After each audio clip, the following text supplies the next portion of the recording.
You're watching Experience Comic Culture and Sales, streaming live daily to Facebook, YouTube, Twitch, and Twitter.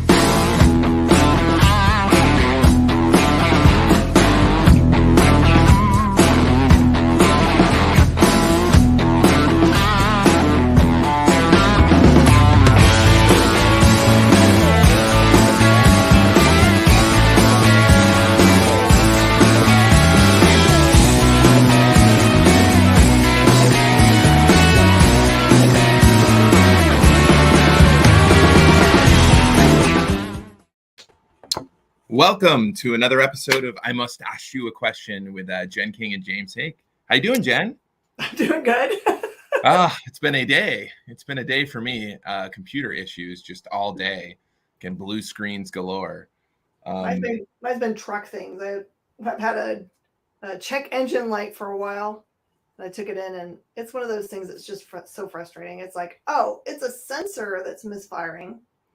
And we have to replace the sensor so we can, because then you have to have all that stuff being off in order to get your car inspected. Oh, that's right. You have inspections in Texas. We don't here in Florida. We're lawless. You can have the worst car on the road and it's okay in Florida. They don't care. Yeah, they just don't care. I have this like check coolant thing that's come on that's like a flaw that pops up and it's annoying. But they say it's a flaw in the thing. They haven't figured out a program update. Yeah, car problems are awful. Interestingly enough, do you know what's happening this weekend as far as conventions go? There's like two. Is it MegaCon and C2E2. Oh, C2E2 at the same time? Oh man. Yeah. That was not right? Like these are both high-end shows. Yeah, like those are top 5, I want to say, at least top 10 conventions in the world, and they're both happening on the same weekend. That's kind of crazy. Normally MegaCon's in May, like around Memorial Day. Yeah. But it used to be around this time, which I think is a smart idea here in Florida, because May in Florida is like 100 plus degrees. Yeah. March, it's only like 90. So it's a little bit less awful. But get it out of fire season. Yeah. It's love bug season though. Do you have love bugs in Texas? It depends upon the year. Some years our love bugs are like you can't. They're like all over your car, and then other years there's like 1 or 2 hanging out. That's about to happen now. It's like every end of March, early April. It's mating season, and they just wreck your cars. Yes, where it's all over. Mm-hmm. So I'm prepping. I'm going to MegaCon. We're not setting up a booth or anything. I'm going to be doing some shows. Codename Ric Flair.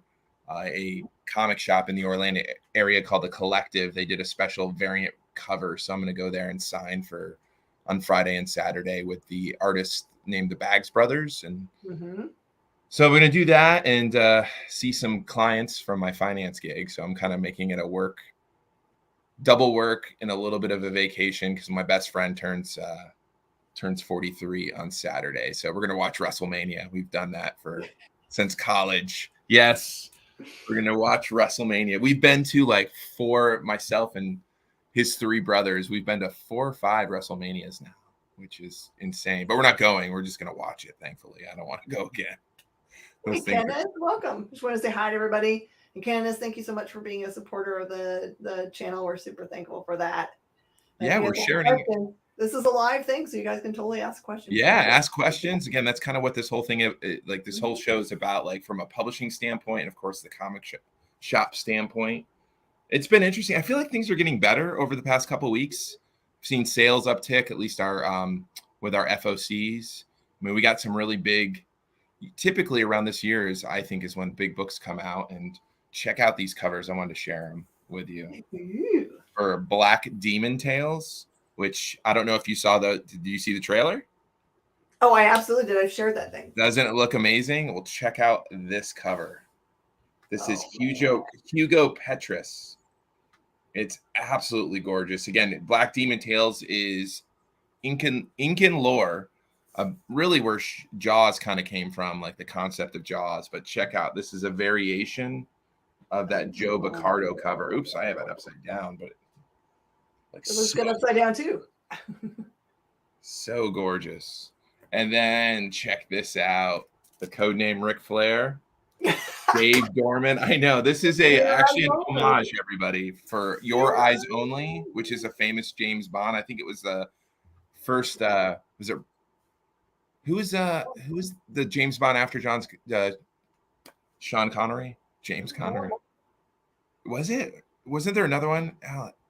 I don't know who was in For Eyes Only. That's going to bother me now. But yes, Dave Dorman, the famous Star Wars. Yeah, because the one that you're thinking of is in His Majesty's Secret Service, and that was Lazenby that did one. But I think that one's definitely For Your Eyes Only. Roger Moore, yes, you are. Let's talk some James Bond. Have you seen all of them? Are you a James Bond fan, Miss Jen? Oh, I'm such a fan. And there's a lot of people that for Craig's run really dislike Quantum of Solace.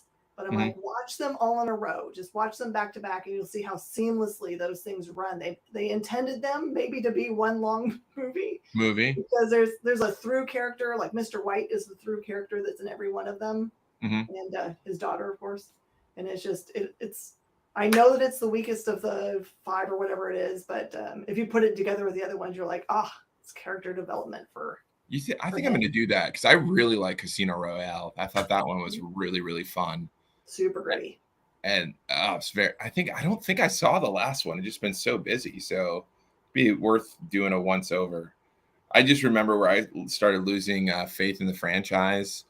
I think it was the very last Pierce Bronson one, where Denise Richards, her last name was Christmas, and I was like, it's so bad. Yeah, I think that's probably the end of an era, right? Because for Roger Moore. And all movies were like this. This was kind of like things became way more tongue-in-cheek and relied on those one-liners and the shtick. And so then I think that it kind of, poor Bronson, kind of like it rolled into his a little bit. And then they made a hard stop on that. When they did Craig. They were like, nope, no one-liners. They don't have those anymore. Every once in a while he'll say something that's just a throwback to something that's like that. But I think instead of having those, they used the music to completely homage everything. Like, especially in that last movie, if you listen, every single or very much of the theme songs for many of the Bonds that came before are in there. They just worked it into. Oh, that's cool. That's very cool. There's actually a really cool documentary about it. I think it's The Sound of Bond, maybe, that talks about the sound design in those films. It's just to me, it's an extra character. Yeah, it's kind of like Star Wars, right? The sound of Star Wars is another iconic. I didn't even think about it. It's really, James Bond, Star Wars, Star Trek, the famous, compositions. Anything Tim Burton does, that's it's a Tim Burton film. Do you have a favorite movie that the music is another character? Do I? Personally? That's a really good question. Fight Club? Ooh. I think so. I think Fight Club is one of those. Jaws is definitely, yeah. That I really, really dig. Another one is one of my favorite movies is True Romance. Mm-hmm. And a lot of people don't know that it's actually a Quentin Tarantino movie. He sold the script, though. Oh, He didn't actually do it. So, but Hans Zimmer is in there, one of the famous. It's great. And the soundtrack. I think every 5 or 6 years, a soundtrack will come out that absolutely transcends even the movie. Like when Reservoir Dogs came out, that was a huge. Pulp Fiction had a huge soundtrack. What other really big soundtrack? Trainspotting had a great soundtrack back in the 90s that really almost made, it was just almost bigger than the movie. What other was Guardians of the Galaxy? That's another perfect example, that iconic soundtrack that it has. To me, I think my favorite is Interstellar. Yeah. That or Inception. Inception has a good one. Disappears, but it is, if you ever watch those movies without it, you're like, yep. So one of my best friends here, Josh, he's obsessed with Obsession. And I read an article, and Michael Caine said, anytime that I'm in the film, it's when it's real. He revealed that. So all of you Inception fans, because you don't know what's a dream and what's not with Leonardo DiCaprio, a little bit of a spoiler. But so then it's his dream. I've had the theory for a long time that it was his dream state, because it's not Cobb's. Yep. So what Michael Caine was set, and then he researched, and he's like, "Oh my gosh, you're right." So that's what Michael Caine like revealed it. So watch it again and just know any scene that has Michael Caine in it is actually a real scene. It's not a dream sequence, supposedly. Yeah. So that was again, I love movies, and not just movies. I love comics that do that too. I'm sure you do as well, as the characterization. Oh, yes. You know, when you build up characters and make even bit characters. Speaking of Bond, kind of going full circle, like Philip Kennedy Johnson, who did Smoketown, one of my favorite comics of all time, and just happens to be published by us at Scout. But he did that very well in Smoketown. He's writing James Bond right now, 007 with Dynamite. Oh, yeah.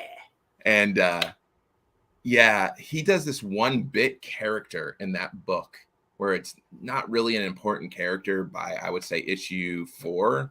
But then when 5 comes, 6, 7, and 8, this character becomes like the main antagonist. And he just does such a great job of building that character and making him just like kind of like this evil dude. And just to give you a nutshell what that character is about, maybe I know you've read it, Jen. It's like you might remember it. It was they were running illegal immigrants into this coal mining facility that they were running. It's almost like the mob was running coal. And that's what they do in this rural Pennsylvania, Ohio area. And one of the guys who was Mexican, he was helping run it. So like for them. And he just turned out to be, you thought maybe he was just like, you know, a yes man at first, but then you realize he was just like this real evil, like powerhouse actually. And Philip did a great job of building that character. But characterization is such an important thing in comics. I mean, even from like slapstick books, right? It just, anytime you build characterization, it's just so important. Any kind of story. Have you had a chance to read the preview copy of Black Demon Tales yet? I read it way back when you released the Ash Can for, I think that was New York. Yeah, the New York one. That one's getting some buzz. I'll tell you. Yeah. It might be one of we might hit some top 10 list here in the next week or two. For that Ash Can. It's called Attack on Acapulco, which is a Black Demon tale. So the whole concept of the book that's coming out, it's going to be 3 issues to start, and it's our really first official release by Chispa, which is our Latin imprint. That's being run by, we partnered with Mucho Mas Media, and they're really just focusing on the Latin community, basically Latin stories made by Latin creators. And again, Black Demon is Inca lore for this giant shark. And the series is like a series of short stories about people, like wise tales about when they saw the Black Demon. So it's pretty fun, and it's kind of got like the crypt keeper kind of dude who kind of introduces, you know, these stories. But it's really fun. Again, sharks. Would you say evil sharks and sharks in general sell at the comic store level? They definitely do. I can remember. I don't know if you remember this time, but there was a time when there were 3 shark books out at the same time, and they all were so sought after we couldn't keep them in stock. There was like Atoll, yeah, White, yep, Titan, and I can't remember what the last one is, but yeah, those are so hard to put together as sets because it's just, bought all of them up, and they were all equally good. It wasn't one of those things that like here's like, oh, and this week, just for you shark lovers, there's a book out from Marvel called It's Jeff, which is about little derpy cute shark, and it's an all ages book with no words. So, you know, isn't Jeff J-E-F, right? J-E-F. No double F, just J-E-F. I think. Oh, maybe it's double F. I can't remember. Oh, I wanted to also point out, because Kyle put up some really cool trivia about Williams. I'm going to pop that up, Kyle, because that was very interesting. So he says, did you know that John Williams, who did the Star Wars score, is the father of the lead singer of Toto and the person behind the theme song of Gummy Bears. I mean, bouncing here and there and everywhere. Oh, Yeah, Cal's good at that trivia. So Joe Williams, who's John Williams' son, was the lead Yeah. singer of Toto. And then as a side gig, he was doing Saturday morning cartoon themes. So when you hear Gummy Bears, that's him singing. that's him from Toto, the Africa guy. Yeah. Wow, man, you just blew my mind. And It's funny. Triple B, yes, there is that movie coming out, and it is exactly the book we're talking about. So that is Yep. by Scout. So you can find the #1 issues coming out soon, but you can go Yeah, out it there. should and be find out not the- this week, but the trash can. I think April 11th, just before the movie. The movie hits theaters April 27th. Josh Lucas, who a lot of our female listeners will remember from the love interest in Sweet Home Alabama. And he's also plays the young Kevin Costner in Yellowstone, or a younger version. But it's really fun. The trailer was awesome. You know It what's so looks funny creepy. in that trailer? There's a part where like someone on the oil rig kind of like peeks out from underneath their hat, and for a second I thought it was Bruce Willis. Like it looks exactly like Bruce Willis. I was like, what Really? did I just see? I'll have to watch it again. I didn't catch that. That's awesome. Maybe it is. Maybe it's a secret Bruce Willis cameo. That'd be awesome. Right. Well, I mean, it would be funny because his character from another famous movie worked on a oil rig, so it would be hilarious if he just Which like movie was that? what is that? Armageddon. Wasn't it Armageddon? Yep. It'd be funny if he has like stamper on his thing, doesn't say any words. You know? It's just a little. Oh, that's funny. Yeah, it's been. I'm excited for the release. I think it's going to be really big. And then Ric Flair's next week, just in time for WrestleMania is this weekend, and then right following it, it's going to be pretty cool. It's pretty exciting. Oh, Jamie, is that true? Did he also play Talbot from the Ang Lee Hulk? Who did? Cool. Who? Josh? Maybe this character, the person we're talking about, Josh. Oh wow. Oh yeah, I think he did. That's right. Yep. All of our people know their stuff. I know. I'm still my mind's blown by Gummy Bears. So our warehouse manager here, he's one of my best friends since middle school, Trevor. And in high school, we had this whole joke where we were gonna quit school and tour the coffee house circuit, and we were gonna sing, but all Saturday morning cartoon themes. And we actually, I think there's a VHS tape somewhere where him and I are badly singing the Gummy Bear theme song. So it's a big time throwback. Can't wait to share it. Like, I think it's going to blow his mind. He's out in the warehouse now, cutting some press works. Look at these, Jen. I want to also share some cool stuff. It's show and tell time. Show and tell. You ready? These are the legendary editions. You know how we have those 11 by 17 art prints or art books? These are the recount. Like, check out. This is, can everybody see them? I have to hold them back. So that's the blue. Here's the yellow. There's that's right. These are for the oversized books. So these are so these are 11 by 17 printer plates.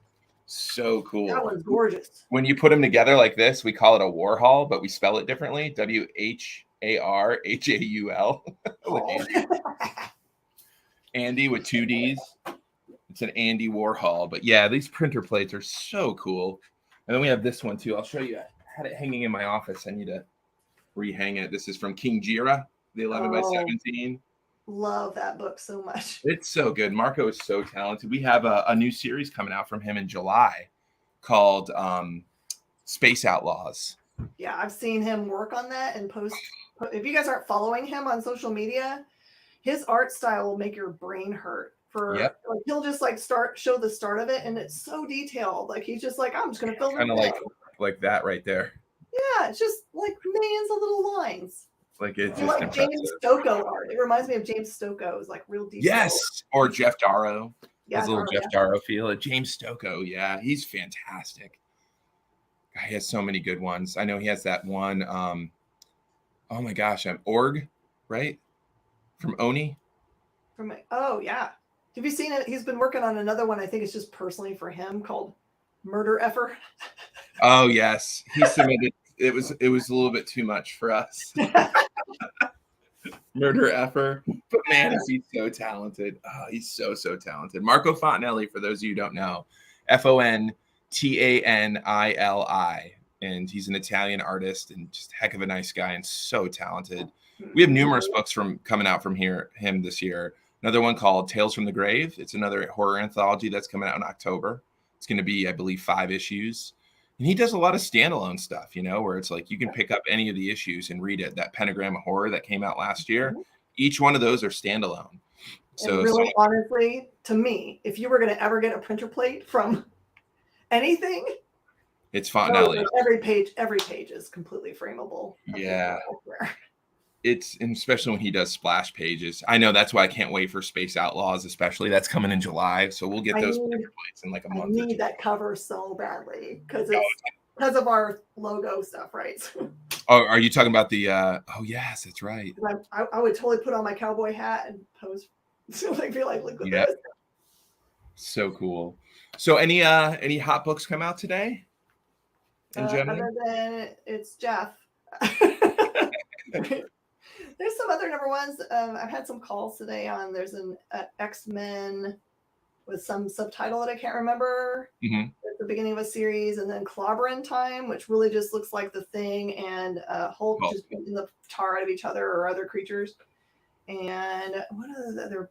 I know that there were some indies that I walked by today. It's just so hard now that I'm not doing all of the review shows. I'm just like, oh, what other cool stuff? Oh, that Don't Spit in the Wind. Yes. Don't Spit in the Wind. That's a good name. Who did that one? That one's a Mad Cave book by Cardicelli. Oh, yes, of course. How did I not? I knew I recognized it. Yeah, Cardicelli's great. We just signed another book with him too called Blood Run. It's a one shot that's going to be coming out. He is such a talent.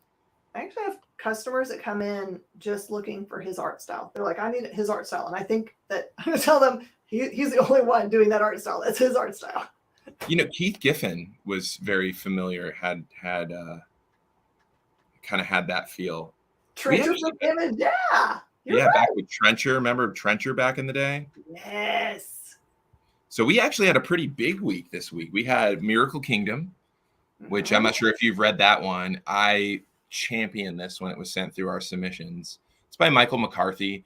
Essentially, it's an accountant in heaven his job is to organize miracles.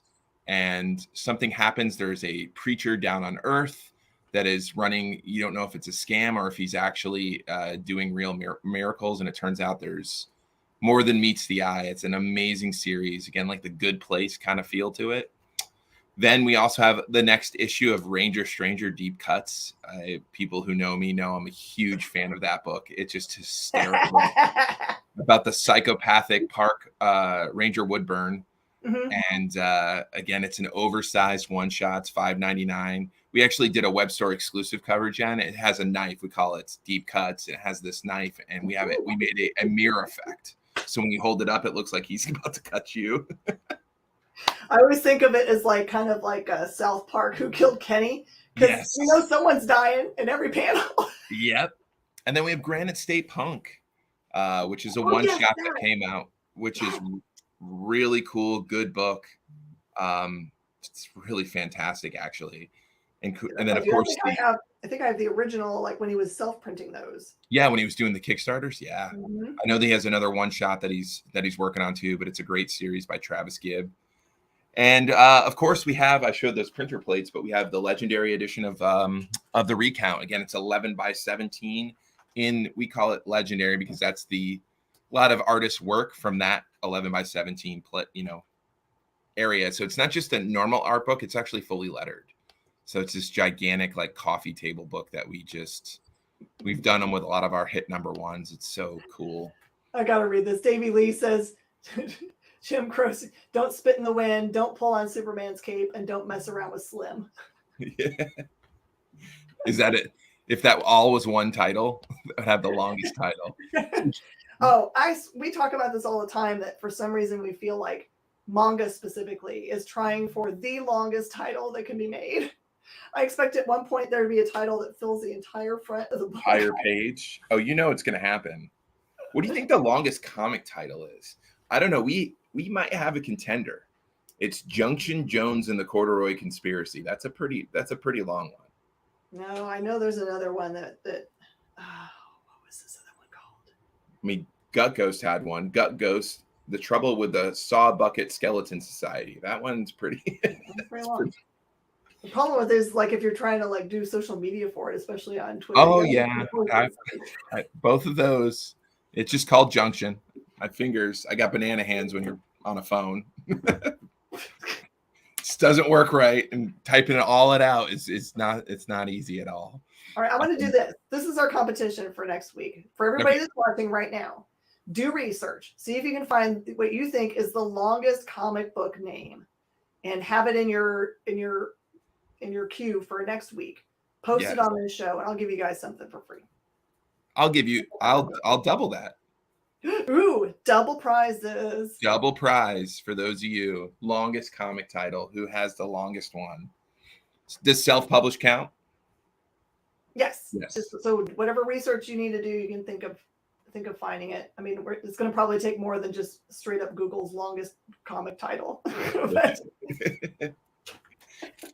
And tell us what it's about. I think if we're going to give double prizes, we want to know a little bit what what it's about and who did it. Let's give props to the people who had the longest title. Oh yeah, I think this is going to be fun because it's the kind of research that I would like to do. Anyway. Yes. What's your guess? Is it a Marvel, DC, or Indie? I think it's going to be Boom. Boom. I think Boom's got a really long one out there. I can't remember the name of it. Someone says book 1, Love in the Wasteland, chapter 1, The Tower in the Sea. Nope, I bet you that's not going to be it. Because I'm not going to count like designations of what book it is. Yes, that. I'm going to count those words out. It has to be part of. Jason Aaron says that's the whole title of the book. Oh, that it is required. All of those things, huh? Okay. It's Once Upon a Time at the End of the World, book 1, Love in the Wasteland, chapter 1, Tower at the End of the Sea. Oh, I missed the Once Upon a Time at the End of the World. See, I just started reading with the big capital letters. When I responded to him on Twitter that didn't count, and he goes, "I wrote the book. I get to make the rules." That's right. You're not the boss of me. I'm Jason Aaron. That's a touche moment right there. All right. Well, that was going to be a tough one to beat. Yeah, I think manga, so no manga titles. Oh, so manga's gone. Is manga acceptable or no? Not for this competition. Okay. I'm cool with that. I mean, we might have it. I mean, Scout might have it. I might have named it. We got to count each word. Is it each word or each letter? We'll do letters. That'll be more fun. I think letters. I agree. Letters are more fun. It takes up the most space on the book. Yep. It was funny. I had a lot of fantasy drafts this week. It's baseball season. Oh no. Yes. And one of my buddies who I'd been in a fantasy league for 15 years with, me always being a joker, we had some kind of rule, and I was the commissioner of the league, and I used the 2 longest last names, and that's what I called the rule, just so we would have to say it. And it was Jared Saltamamakia and Adini Hectativaria. So I called it the Saltamamakia Hectativaria rule, just so people would have to type it up. And it came up this weekend. We started laughing about it. It was that's the best. Fantasy stat nerd. That's I'm excited. I know you're a Houston Astro fan, and I'm an Oakland A fan, which it's going to be a rough year. It's going to be a rough. You know what? I got interviewed by some really cool guy at BBC Radio, and as he cuts me, it's like one of those things like, and he does his little like push out. So I'm already like muted. He says, well, one thing I couldn't forgive Jen for is if she was a Astros fan. I was like, you can't just be doing that. Oh. Well, I remember how bad you guys were for a long period of time. So now it's our turn. Right. I've been a fan through thick and thin. Yep. It's hard. My response a little bit to the whole like cheating thing is like, you're just mad you didn't think of it first. Oh. No, I'm not playing baseball. I'm not a big fan of that.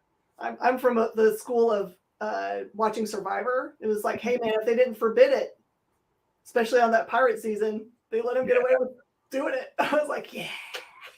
So with the like, how many games a year do you go to? I probably get everybody to go down maybe 2 or 3 times a year. 2 or 3 times? How far is it from you, the Astro?